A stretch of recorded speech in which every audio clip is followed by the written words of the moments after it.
రైట్గా ఒకసారి చూసుకోవచ్చు. BJP party ఇన్ఫ్లుయెన్స్ల కోసం వెతుకుతున్నదట. బీజేపీ పార్టీ అంటే బీజేపీ పార్టీ గురించి ప్రచారం చేసేటోళ్ళు కావాలన్నట. ఇక్కడ చూసుకుందాం. ఇన్ఫ్లుయెన్సర్స్ కావాలను బీజేపీ తీవ్ర అన్వేషణ. మోదీ మీడియా విఫలం అయిపోయింది. ఏంటంటే మోడీ అబద్ధ ప్రచారం ఇవన్నీ విఫలం అయిపోయినాయి. ఇక మోదీ మీడియా విఫలం, సోషల్ మీడియా పైన కమలం చూపు. తెలుగు రాష్ట్రాల్లో ఇప్పటికే 10 మంది పైగా నియామకం. ఆపరేషన్ ఇన్ఫ్లుయెన్సర్స్ షురూ చేసిందట. ఇక అంటే వీళ్ళు చెప్తా ఉంటారు అన్నట్టుగా. ఇక ఇట్లా బీజేపీ ఇట్లా చేసింది, మోడీ ఇట్లా అట్లా చేస్తాను అని చెప్పడానికి ఇన్ఫ్లుయెన్సర్స్ కావాలంటే ఒకసారి దానికి సంబంధించి ఏం చేస్తారు బీజేపీ ప్రభుత్వం. మరి బండి అన్న సంగతి ఏందో, బండి అన్నది రాజీనామా చేయాల్సి వచ్చేటట్టుంది. కానీ ఒకసారి చూద్దాం ఎక్కడున్నది. రైట్, ఇక్కడ ఇగో ఇన్ఫ్లుయెన్సర్స్ కావాలను బీజేపీ తీవ్ర అన్వేషణ. మోదీ మీడియా విఫలం, సోషల్ మీడియా పైనే కమలం సూపు. తెలుగు రాష్ట్రాల్లో ఇప్పటికే 10 మంది పైగా నియామకం. ఆపరేషన్ ఇన్ఫ్లుయెన్సర్స్ షురూ. ఇక్కడ చూసుకుందాం ఒకసారి.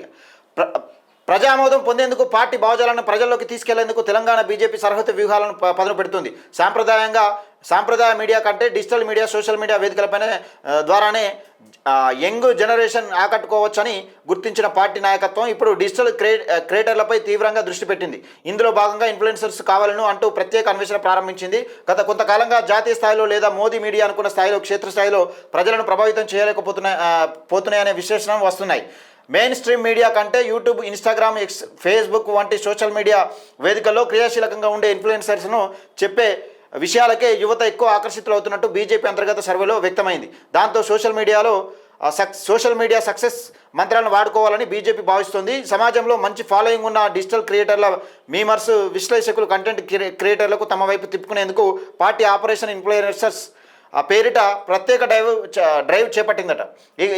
ఈ వ్యూహంలో భాగంగా ఇప్పటికే 2 తెలుగు రాష్ట్రాల్లో దాదాపు 10 మందికి పైగా ప్రముఖ సోషల్ మీడియా ఇన్ఫ్లుయెన్సర్స్ను బీజేపీ ఎంపిక చేసి తమ డిజిటల్ ప్రచార బాధ్యతలను అప్పగించినట్టు సమాచారం. వీళ్ళు ఎవరన్నది కనుక్కోవాలి.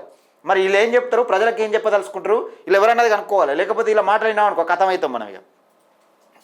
ఇక బీజేపీ ఎంపిక చేసిన డిజిటల్ మీడియా అప్పగించినట్టు సమాచారం.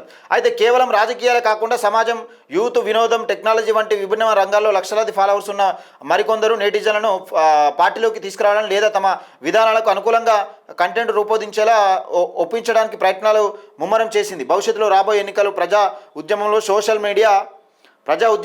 సోషల్ మీడియా ఏం చేస్తుందంటే సోషల్ మీడియానే కీలక పాత్ర పోషించడంలో ఇతర పార్టీల కంటే ముందే డిజిటల్ సైన్యాన్ని బలోపేతం చేసుకోవాలని బీజేపీ భావిస్తోంది. పార్టీ సిద్ధాంతాలు, కేంద్ర ప్రభుత్వం పథకాలు, రాష్ట్ర ప్రభుత్వం వైఫల్యాలను వేగంగా ప్రజల్లోకి తీసుకెళ్లడానికి ఇన్ఫ్లుయెన్సర్స్ నెట్వర్క్ ఎంతో ఉపయోగపడుతుందని కమలనాథులు విశ్వసిస్తున్నారు. అంటే ఏంటంటే ఇక వీళ్ళకి ఎవరైనా ఇచ్చినా దాని ద్వారా దాన్ని కొట్టేయడం, లేకపోతే కౌంటర్స్ చేయడం, బీజేపీకి సంబంధించిన వ్యూహరచనలు చేయడం, ఇవన్నీ చెప్తూ ఉంటారు అన్నట్టు. వీళ్ళకు శాటిలైట్ మీడియా ఛానల్ కొనేసింది. అసలు మెయిన్ స్ట్రీమ్ మీడియా ఛానల్ మొత్తం మోడీ కొనేసింది. ఎక్కడ కూడా నేషనల్ మీడియా ఎక్కడ కూడా చెప్పది మోడీకి అపోజిట్గా. ఎందుకు చెప్పదంటే దాని పని అయిపోయింది. అవసరం ఉంటే కొని పారేసిరాడు.